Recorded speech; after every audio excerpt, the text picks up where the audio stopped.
Allez, à toi. Bonjour. Alors, pour continuer ce début d'après-midi, nous sommes en présence d'Olivier Weber, écrivain, grand reporter et diplomate, Ex-diplomate. ex-diplomate, mais diplomate quand même. Michel Fouché, géographe et diplomate, spécialiste des frontières. Alors justement, on vous voit avec ces doubles casquettes. Vous pouvez nous expliquer à quoi consiste être géographe et diplomate, écrivain et diplomate. Qui commence. Alors, Alors, moi, j'étais. c'est Michel qui Bah, parle. c'est mon métier, entre guillemets, ou ma vocation, c'est d'être écrivain, mais j'ai été longtemps grand reporter. Donc pendant 20 ans, j'ai arpenté beaucoup de pays clandestinement, mais aussi officiellement, pour faire du reportage ou du reportage de guerre, de l'Afghanistan à l'Irak, à la Syrie, au fin fond de l'Afrique, etc.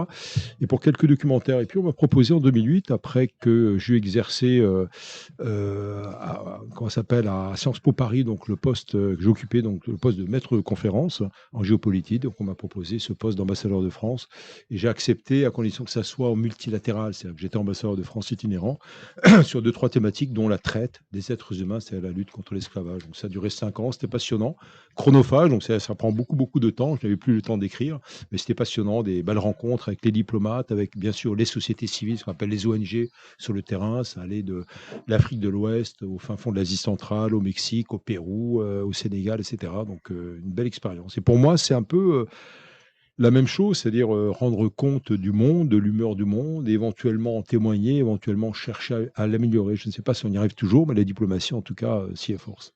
Donc vous avez travaillé en parallèle, du coup, avec le gouvernement français. Oui, Vous faites des rapports, et tout à fait. cetera, et Bon, est-ce qu'ils en tiennent compte? j'étais donc ambassadeur itinérant, mais essentiellement aux Nations Unies, pour le compte du ministère français des Affaires étrangères, donc sur ces thématiques qui sont l'attrait des êtres humains et la lutte pour les droits de l'homme. Donc c'était beaucoup de résolutions aux Nations Unies. Alors c'est assez politique, hein, mais c'est aussi des résolutions pour les droits de la femme, contre les violences faites aux femmes, contre le trafic de drogue, pour l'amélioration du statut des médicaments, etc., etc., parce qu'il y a beaucoup de faux médicaments, 25% de par le monde.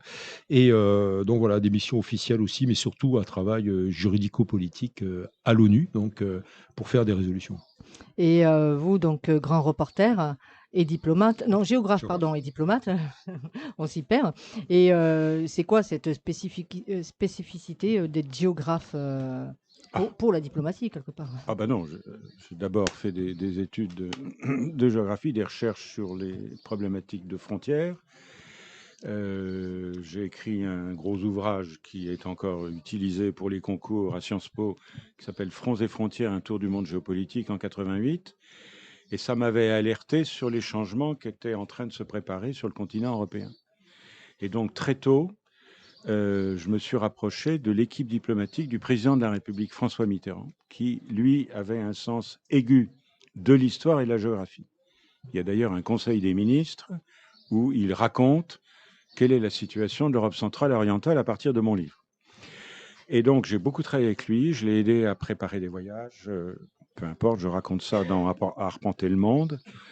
Et après, il y a eu un groupe de travail et cette surprise de 1997 où la cohabitation, la deuxième, Lionel Jospin devient Premier ministre, Hubert Védrine ministre des Affaires étrangères.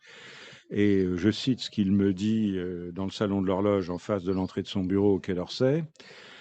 Je vais gérer des crises, tu as des cartes dans la tête, rejoins mon cabinet. Donc j'ai travaillé avec lui pendant 5 ans. Et je m'occupais d'affaires politico-stratégiques. Ensuite, j'étais ambassadeur dans les pays baltes, en Lettonie, au moment de l'adhésion à l'Union européenne et à l'OTAN. Et c'est là que j'ai commencé à comprendre un peu quelles étaient les méthodes d'influence, de propagande et de subversion de nos amis du Kremlin. Ensuite, j'étais ambassadeur en mission sur les questions européennes et en veille spéciale dans le Caucase et dans les Balkans. Après, j'ai travaillé au ministère de la Défense. Donc, j'ai toujours essayé d'articuler, si vous voulez, l'analyse géographique, mais pas sur un plan académique, qui m'a jamais intéressé, mais sur un plan pratique. quel est le rôle d'un ambassadeur? Parce que vous avez tous les deux été ambassadeurs. Alors, Qu'est-ce qui fait l'ambassadeur, concrètement? Vous faites moi quoi? j'étais ambassadeur bilatéral, c'est-à-dire que je représentais le gouvernement français dans un pays. Donc, le premier acte, c'est que vous déposez à la présidente, en l'occurrence, ce qu'on appelle Les lettres de les créance. lettres de créance. Qu'est-ce que ça veut dire une lettre de créance? créance au sens de confiance. Le message, c'est cet individu que j'ai nommé en Conseil des ministres, c'est Chirac qui parle, me représente et vous pouvez lui faire confiance dans ce qu'il va vous dire. Il parle en mon nom. C'est ça. On reçoit des instructions. Alors après, on a des marges de manœuvre. Il y a plusieurs domaines d'action. On ne s'occupait pas des négociations d'adhésion. Ça se passait à Bruxelles. Ce n'était pas au niveau des ambassades bilatérales. L'économie, mais un peu, parce que les Français ne s'intéressaient pas tellement à la Baltique à cette époque-là. Par contre, tout ce qui était à la fois présence culturelle, parce qu'il fallait rattraper tout ce qui n'avait pas été fait pendant la période soviétique. Et il y avait une demande extraordinaire de réflexion sur la critique historique, sur la psychanalyse, sur la gestion des passés douloureux, sur la Shoah, etc. Il y avait un champ, donc j'ai créé un institut français. Et un autre domaine où je me suis donné une instruction moi-même, c'était de protéger leur souveraineté face au discours de l'autre côté. Dans différents domaines, des domaines très durs de sécurité, pour employer un terme général et générique, à celui de Madame la Présidente, c'est pas votre pays qui parle de lui à l'extérieur. Il faut reprendre le contrôle de votre discours sur lui-même, sur vous-même. Hein, c'est la question de l'influence ou de la dépendance par rapport à la propagande des autres. C'est un sujet qui est très très important. J'ai d'ailleurs écrit un atlas de l'influence française, mais c'est un point, si vous voulez. La souveraineté, on découvre à quel point elle est essentielle, à quel point elle est complexe. Et l'image que vous avez, ça fait partie de votre souveraineté. Si ce n'est pas vous qui parlez de vous, ben vous avez perdu le contrôle de votre image.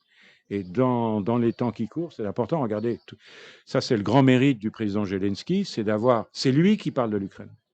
C'est lui qui parle de l'Ukraine parce que sinon, ceux qui peuvent en parler sont des gens qui nient l'existence de l'Ukraine. D'ailleurs, et je termine là-dessus, le négociateur, il n'y a pas de négociation en ce moment. Du côté ukrainien, c'est l'entourage du président et le ministre des Affaires étrangères. Mais du côté russe, celui qui a été choisi par le Kremlin, Vladimir Medinsky, c'est l'ancien ministre de la Culture. C'est l'homme qui a réécrit les manuels scolaires d'histoire de terminale, qui a réhabilité Staline et qui défend la thèse que l'Ukraine n'existe pas. Donc vous avez en face de vous quelqu'un qui de toute façon nie votre existence. On aurait pu avoir un diplomate ou un militaire. À partir de là, le jeu est complètement faussé. C'est ça la réalité ukrainienne. Donc il n'y aura pas de négociation. Et si on en vient au thème de... C'est passionnant ce que vous racontez en tout cas, au thème qui vous a porté ici ce week-end, les frontières. C'est quoi, quelles sont vos analyses du coup, frontières, prison, liberté Oui, il se trouve que j'ai fait pendant 2 ans un voyage aux frontières pour ce livre qui s'appelle Frontières au pluriel, après avoir été ambassadeur. Et quand on est ambassadeur en multilatéral, pour ma part, c'est-à-dire principalement aux Nations Unies pour des résolutions, on négocie aussi des frontières, des espaces tangibles, des espaces de droits de l'homme, des espaces donc juridiques de type droit international, des conventions de type Convention de Genève. Et évidemment, elles ne sont pas respectées aujourd'hui, ces 4 conventions de Genève et les protocoles additionnels qui datent de 1949 à 1977 avec la guerre en Ukraine, où non seulement la Russie les nie, mais encourage les exactions et les violences faites aux femmes et les viols collectifs, etc. Et donc, voilà, moi, pendant 5 ans, j'étais ambassadeur. Et puis après, je me suis dit, j'ai envie de voir sur le terrain à nouveau ce qu'est une frontière, mais par les gens qui y vivent, les gens qui les traversent, les gens qui les transgressent, les gens qui trafiquent aussi. Et donc, ça a commencé entre l'Iran et l'Irak, dans une zone montagneuse, une des zones les plus minées au monde. C'est une zone extrêmement dangereuse à cause de la guerre Iran-Irak, 1980-1988, 1 million de morts. Et cette zone n'est toujours pas déminée. Et j'ai fini à la frontière italienne, en bas de la vallée, enfin qui est en partie ma vallée, puisque je suis originaire par une partie de ma famille de la vallée de la Roya, côté français, là on est côté italien. Et donc voilà, je suis parti en compagnie d'écrivains voyageurs qui m'ont fasciné depuis ma jeunesse, Goethe, Cervantes, Nietzsche, qui ont franchi beaucoup de frontières. Je parle d'eux, mais je parle surtout des gens, encore une fois, qui y vivent. Et j'ai trouvé ça fascinant que d'avoir une approche humaine, on va dire, en fait, par les rencontres avec des gens extrêmement positifs que sont les humanitaires, des humanitaires locaux et locales, donc souvent des femmes qui créent des sociétés civiles, des ONG, etc., mais aussi après des trafiquants. Et pour moi, on était un peu dans la même logique que le travail d'ambassadeur, parce que sur les violences faites aux femmes, par exemple, ce qu'on ne sait pas, c'est dans la migration, les femmes africaines qui arrivent en Europe, elles sont violées à 80-90%. Par exemple, au Nigeria, c'est pas tellement connu, mais il y a une ONG italienne qui travaille justement pour essayer de prévenir cela, pour essayer de faire en sorte que les femmes qui sont impliquées dans le flot migratoire échappent, si c'est possible, en tout cas pour les alerter des dangers potentiels. Et lorsque j'ai été ambassadeur, j'ai beaucoup aidé aussi des ONG de l'Afrique de l'Ouest, en particulier entre la Mauritanie et le Sénégal, qui essayent justement d'informer les femmes aussi de ce danger d'être incorporées dans des flots de prostitution internationale. Donc voilà, c'est ça aussi la frontière. Il y a des choses extrêmement positives, il y a des dynamiques sociales et politiques, mais il y a aussi évidemment les trafiquants qui s'en emparent. Donc j'ai voulu écrire un livre qui est presque romanesque en fait, parce que ce sont beaucoup les personnages qui parlent, et puis il y a une image qui me saisit comme ça, qui me vient en tête, c'est que je suis dans les montagnes qu'on appelle le Djebel au Maroc, donc au-dessus de Tanger, de Ceuta et Melilla, dans ce qu'on appelle les ghettos avec des Africains, des jeunes Africains qui veulent traverser pour passer le bac, pour être médecins, pour réformer leur pays, pour empêcher que la dictature perdure. Et ils me disent, mais écoutez, chez vous, il y a, dans les pays occidentaux donc, un mouvement qui s'appelle No Borders. Il paraît qu'ils ne veulent plus de frontières. Explique-nous qu'est-ce que c'est. Alors je leur explique, voilà, c'est un mouvement politique qui essaie justement d'abolir la frontière. Mais tous les Africains qui étaient là me disent, mais ils sont totalement fous. Nous, on veut passer la frontière, on veut une vie meilleure, on veut la démocratie, on veut devenir médecin ou nourrir notre Mais famille, pas que tout le monde etc. la passe. Hein. Mais si jamais les frontières s'ouvrent, c'est la loi du plus fort, des tyrans, des dictateurs africains et d'ailleurs qui l'emportent. Donc voilà, c'était intéressant parce que moi j'ai un petit peu oublié mes convictions, mon modeste savoir sur les frontières pour les écouter. Et puis là, vous avez ce genre de Mais propos qui est tout à c'est fait même la base surprenant. des cours de géo, puisqu'on apprend qu'un pays développé, économiquement fort et puissant, a des frontières maîtrisées. Donc en dehors, dans l'intérieur, le transport déployé, etc. Mais la frontière maîtrisée est un cadre. Absolument, et Mm. moi je n'irai pas jusqu'à ce qu'écrivait Régis Debray, a écrit un livre qui s'appelle Oui, Les tout à frontières, fait. mais je les respecte. Je les respecte, elles sont là et elles sont définissantes. Une autre anecdote, 1960, on est dans le processus de décolonisation de l'Afrique, francophone surtout pour les années 60, là, pour la partie française et partie anglophone un peu avant et un peu après. En 64, 4 ans après la décolonisation principale des pays francophones, se réunissent les chefs d'État africains au Caire, première réunion de l'OUA, Organisation de l'Unité africaine. Et qu'est-ce qu'ils disent? Ils disent, on a bouté dehors les colonialistes, les puissances coloniales européennes principalement. En revanche, on garde les frontières. Ça s'appelle en droit international l'intangibilité des frontières issues de la décolonisation. Parce que les chefs d'État africains ont compris que si on ouvrait les frontières, ça serait la boîte de Pandore. On a eu quelques exemples dans quelques pays d'Afrique. Et donc voilà, il y a ce respect des frontières qui existe, même si elles sont iniques, même si elles sont par définition arbitraires, mais en tout cas, n'ouvrons pas la boîte de Pandore. La frontière, de toute façon, est inhérente à la vie de l'humain, la frontière entre le dedans et le dehors. Les frontières entre le visible et C'est ce que l'invisible. j'essaierai de dire, C'est ce que de dire on ne demain. peut pas se passer de, on ne peut pas se passer de C'est une frontières. question d'anthropologie. Exactement. On a besoin On se centre d'une là-dessus. C'est d'une ce qui nous distinction. fonde. Ben oui, parce que, bon, demain, je ne sais pas comment va se passer le débat, mais il y a eu une dérive en Ça va bien se France. passer. Il y a eu une dérive de la question des frontières à partir des questions migratoires. Ce sont deux sujets complètement différents. Ce sont deux sujets complètement différents. Parce que les questions migratoires, il y a une origine, il y a une destination et il y a en effet une trajectoire plus ou moins compliquée. Mais ce qu'il faut regarder, c'est d'abord les causes de départ. Et dans les causes de départ, on a tendance en France à insister sur les questions économiques. Mais les facteurs de départ, c'est en effet le renvoi d'argent pour nourrir la famille, dont c'est la sécurité sociale en gros. Et puis, c'est les questions anthropologiques. C'est les petites filles qu'on veut marier ou exciser, et puis les réseaux de prostitution. J'en parle pas du tout de manière théorique, parce qu'il se trouve que ma compagne, qui est psychanalyste, travaille pour Amnesty International, et les cas dont elle s'occupe actuellement, avec une équipe, parce qu'on ne peut jamais faire ça tout seul, il faut avoir l'ensemble du panorama, ce sont actuellement des prostituées nigérianes qui viennent d'échapper à des réseaux, mais qui se voient déboutées du droit d'asile. Et donc le dernier argument qui reste à cette pauvre femme, c'est si je retourne là-bas avec ma petite fille, elle sera excisée. Donc ça c'est des pratiques sociales. Hein. Je dis ça non pas pour me dédouaner du passé colonial, mais voyez, tous ces éléments anthropologiques doivent être. Et quand on dit là-bas c'est mieux qu'ici, c'est d'abord ça. pour les filles. Et pour les garçons, quelquefois, c'est échapper à la mainmise de la mère. Hein. Donc, on a actuellement vraiment besoin de dispositifs d'asile qui tiennent beaucoup plus, qui tiennent plus compte. Encore une fois, c'est un témoignage indirect, mais extraordinairement concret. Hein. Et des cas comme ça, il y en a des milliers en France. Oui, c'est le dedans-dehors, la frontière, je veux dire. Oui. Et il ne peut y avoir de dehors que parce qu'il y a un dedans. Il faut cette ligne de démarcation. C'est ce que dit. Il y a un très beau texte de Jean-Pierre Vernant. Donc, oui, tout à fait. Sur une petite plaque en cuivre sur le pont de l'Europe. Au moment du cinquantenaire du Conseil de l'Europe, chaque État membre a choisi un écrivain qui a rédigé un texte.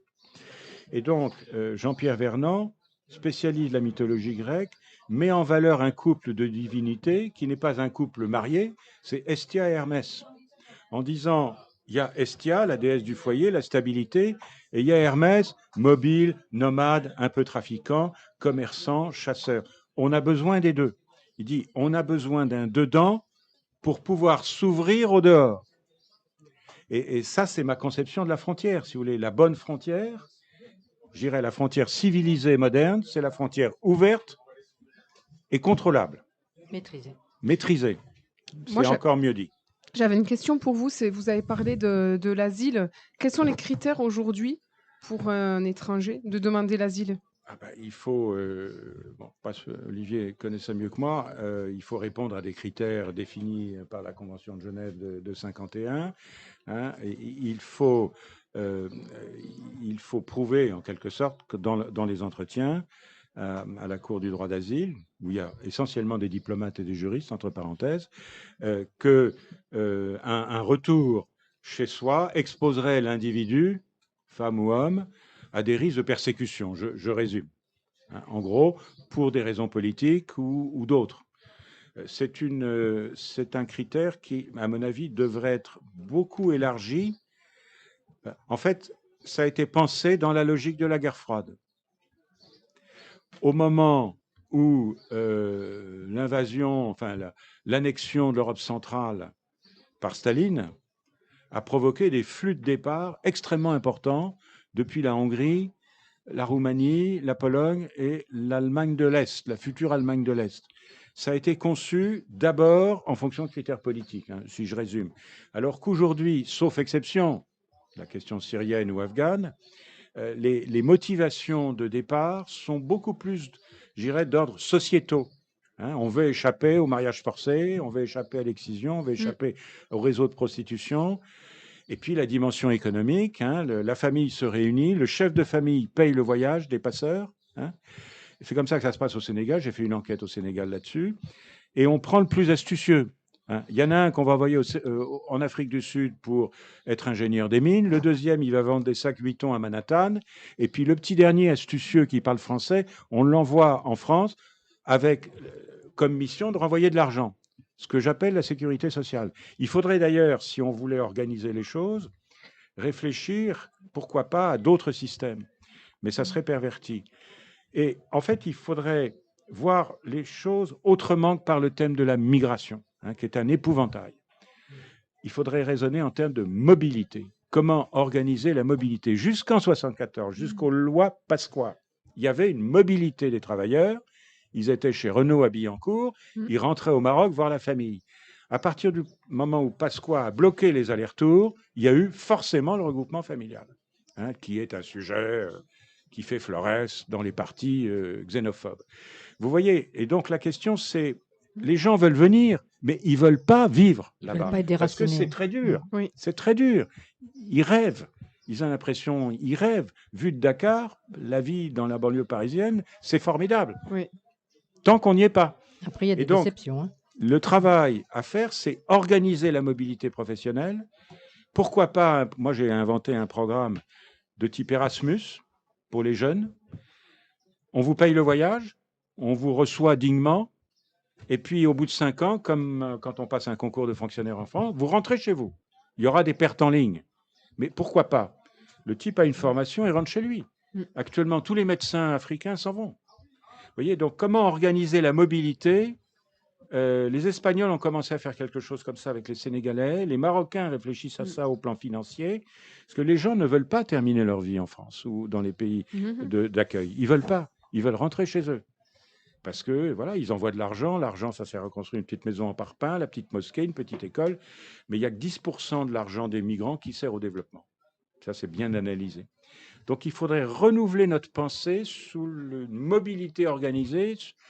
Erasmus, c'est un exemple. Moi, j'ai appelé ça le programme Ampateba, du nom de ce formidable historien et mémorialiste malien, dont je connais bien la fille et les travaux. On devrait organiser quelque chose contractuellement, État par État, avec les pertes en ligne inévitables et tous les trafics, parce que qui va choisir les bénéficiaires des quotas? Est-ce que c'est l'immigration choisie, comme au Canada, un peu? Parce qu'à terme, ça va imploser en France. Ça, c'est pas tenable non plus. Mais pourquoi pas? Pourquoi pas? On peut appeler ça comme on veut. En France, le problème, c'est qu'on refuse de se considérer comme un pays d'immigration. Et il y a beaucoup de gens qui n'ont pas ces difficultés-là. Mais c'est, comme je disais tout à l'heure, on ne veut pas de ça parce qu'on ne veut pas de ça. On voit ça à la télé, on ne veut pas de ça chez nous. C'est ça le réflexe du Rassemblement national. On ne veut pas de ça chez nous. Vous voyez, ce n'est pas du tout la fréquentation. C'est au second degré. Enfin, il n'y a pas que le Rassemblement national. De plus en plus, maintenant, il y a aussi la droite. Ça percole, ça percole. Hein. Oui. Vous vouliez Vous vouliez rajouter quelque chose, oui, Olivier? Non, simplement, évidemment, quand il y a eu des migrations dans les années 60-70, on pense par exemple aux boat people. Les boat people, c'était quoi? C'était les réfugiés d'Indochine, c'est-à-dire du Vietnam, qui fuyaient le Vietnam pour des raisons éminemment politiques, mais aussi économiques, et qui sont arrivés en France. Il y a eu au moins 300 000 visas donnés à cette époque, en 1974, par le président Giscard d'Estaing. Et il y avait ce qu'on appelait un screening par le HCR, qui est le Haut Commissariat des Nations Unies pour les réfugiés, et qui disait, mais quelles sont vos motivations? Est-ce qu'elles sont vraiment politiques? Évidemment, c'était beaucoup plus flou. Les Vietnamiens fuyaient l'arrivée du Viet Cong et des forces communistes du Nord pour des raisons politiques et d'autres pour des raisons économiques. Et aujourd'hui, il y a un flou total, en fait, évidemment, entre ces raisons politiques de fuir un pays qui subit la dictature en Afrique ou ailleurs, des raisons économiques, et troisièmement, un troisième volet qui est très important, le volet climatique. C'est-à-dire pourquoi des Africains, par dizaines de millions, vont quitter leur terre au Mali, au Niger ou ailleurs, parce qu'elles s'achèvent, parce qu'il n'y a plus qu'une possibilité de cultiver leur terre. Donc c'est vrai qu'il va y avoir une sorte de symbiose comme ça entre ces trois motivations, et qu'il va falloir ouvrir nos frontières. En même temps, les frontières sont faites pour être contrôlée, maîtrisée, comme vous le disiez. Et la frontière, elle est bénéfique aussi dans le sens où elle est reconnaissante, elle est définissante, elle est bornante, elle reconnaît, même si elle vient de l'expression d'un rapport de force ou d'un traité de paix ou d'un consensus. Grosso modo, ce sont ces trois objets de négociation qui permettent à définir une frontière, mais simplement aussi, ça peut être la conquête, le limès d'un empire. De toute façon, un empire, Poutine l'a redit, a des frontières élastiques par définition. Donc, on a vu ce que ça donne en Ukraine. Mais en tout cas, il y a cette mobilité qui est sociale et économique. Et donc, il va falloir aussi regarder comment contrôler cette immigration, mais aussi l'accepter. On n'a pas le choix, grosso modo. C'est normal qu'il y ait un espace qui soit définissant et contrôlé, maîtrisé, et en même temps qu'il y ait une ouverture, évidemment, maîtrisée là encore, parce que les pays du Nord et surtout l'Europe, l'Union européenne, vont avoir besoin de forces vives pour renouveler leur démographie en paupérisation. Oui, vous parliez des déplacés climatiques dus à la sécheresse, mais il est prévu aussi un grand nombre de déplacés climatiques face à la montée des eaux. Là, vous n'en parlez pas, mais ça fait partie aussi des nouveaux arrivants qu'il faudra bien sûr. Pour moi, accueillir. c'est dans le côté climatique. Regardez un pays comme le Bangladesh. C'est 120 millions d'habitants. Ce pays est en train d'être noyé sous les eaux par les inondations dues au Brahmaputra, mais aussi par les ouragans dans le golfe du Bengale. Et évidemment, cela crée des migrations énormes, enfin des tentatives de migration.